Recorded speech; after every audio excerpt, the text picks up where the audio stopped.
Patala patula o Samoa Entertainment TV. Alo mai o atamua o le mea. O telefale o lo saina wa tapuni fo lamba.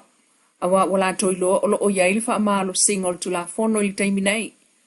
O isi o nafale o loa wa moli mawina le tapuni au fa ngā solo atusu su e ngalantanga luenga o la fonga matupi maua. Li pote mai tutonu o fale o loa o tapuni lavala tau e tupu na tūlanga awa wasila fia ele mtanga luenga mafu anga. Ile ase singa fa ngā solo sa maua tu ai fale o loa e tasire lai sene e lua pe tolu pisi nisi o lo alua ilalo. O nisi fale o loa e estel tangata e alua lai sene ese tangata e ana le pisi nisi. Iso e ngantanga luenga o la fonga mtupe maua e o atu se lauli masfulu fale o loa ufa mawina. O fa salele anga mua le isi tu malo le asa tuli mata ia ele au mai tau.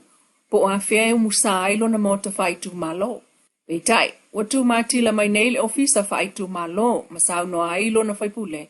Le fionga ta mai tai minister fa msinonga mata mua vasa tipulu fana e pati patia le fa moe ua tau nu ules freile vason tia nei.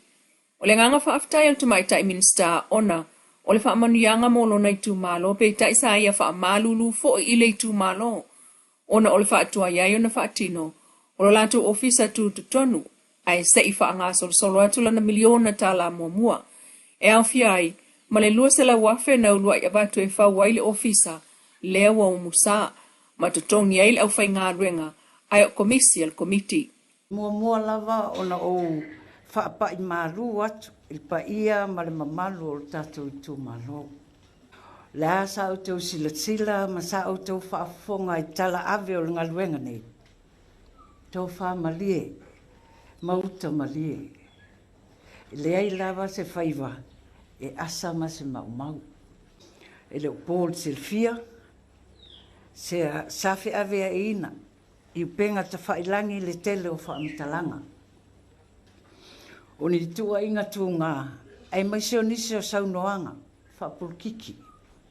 Se mea lea e langona i lava te whaatau waa, ai matau lava le wa ai le tua.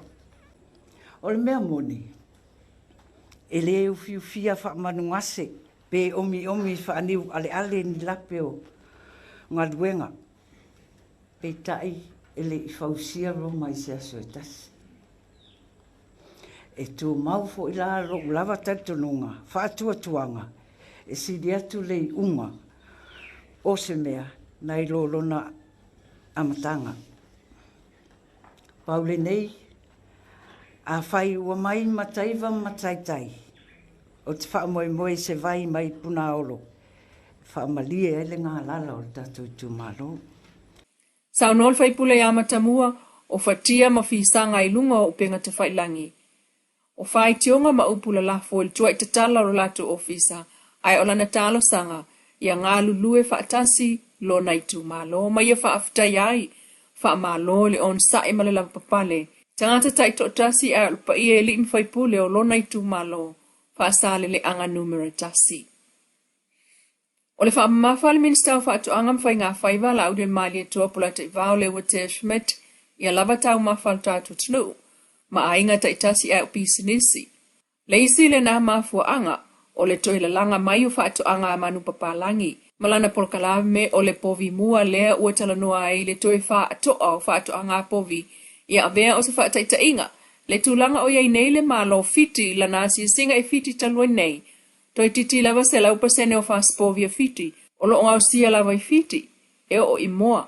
Mato e pēra o whaamaros, na o whiama le presidene, ma tātu asosi. Ia lapa lau tau unsak, tangai tere asosi. Tere asosi e rece asosi mo pole na whain tātou iei mo fo isi asosi. Ia tātou le voile le tō mara inga, vole si matu. Arwol for whatever material with that to confident and satisfy and then we live it. Well, there's a sustainability, well, there's a continuation, we'll never find a tupu mai le ang whaifato ang ay generation 4 mai wa pese foi una toma for fau. Ang winga na raptala le fato ang ni. Ato me te le foi so na o matau mo tato umalaba. Le tato o mai. A mai lau ta povi po se meo ta sipa vandima. Nua e na ya povi na vai tau taimio bin stawa to anga te ma bisa foni. Ta povi muri ana Leita, ia ua alua whape leita tō. Te re roa po le matom tanga luenga, te re roa po le asosi, te re roa po le whai whātua malawa ia. Tato ua i lava whape, o leise whesota inga le lei. Whai eina toi reconnect, o man me lea, ia whetali ai, tali ato le malo, tali me na whai whātuanga, ma tali mai o e sapalea, mai tato popi. Ena le masino ro leo na tu lai, se me le rei mo tato, wha aua wani atina. O le tūlanga le nā lea o lo nau i ail minista ia wha tau lava o lo tau wha spovi ma moa i Samoa nei a o anga i atu le lumanai. Inisi o tala lua tau whinga fōle University of Waikato e au fia i tumaita i New Zealand mua mai le Pasifika o a vean professor o tulafono o la sanga mau lungo tulanga tau i au onga. Ta whao i malo tolonga ta Professor Leilani Tuwala Warren sa a vean whaamsino o whaamsinonga mau lunga mai Samoa lea o tau fiam professor o tulafono. O le isi tamaita ai o a nisi na rawa, mai le malo fitu a vea ima whaia onga tulafono le University of Waikato. Ta ue le Vice Chancellor Pacific Dr. Keaka Vana Hemi. O tō whinga nei, wailoa ai e atangi ai le to mai o tangata o le Pasifika, mai o se whaia ea fo imo New Zealand o se tunu o le Pasifika. Professor Tuwala Warren o le tamaita imo mua le Pasifika i tono New Zealand, o ia umia lea tūlanga. Na mata ina lana tautua, i le luas fulono to sanga e o nang whaalo ia o ranga waa tu la fono mal whaamsinonga. Sa aveam whaamsino i Samoa mai le lua o ta siono lua o lua tolu, sa alona lua ia te ia tamaita i whaamsino mua le whaamsinonga mawalunga. O le tamaita i Professor Tuwala Warren, o le tasi leo whaau. A le University of Waikato na whae eo ti ailan whailonga whaapitoa lua o lua. O lona mauna onga, ia tu whaatul to mai tamaitia onga, ia iaiso la tau mana na o e ngālu lue whaalo ia. Ue lima nei o mtanga luenga o leo tau lele e toa whale na la tau whao o ni manu anga tunga. I se tasi o li talago i muto o tua le mtanga o vaiaso.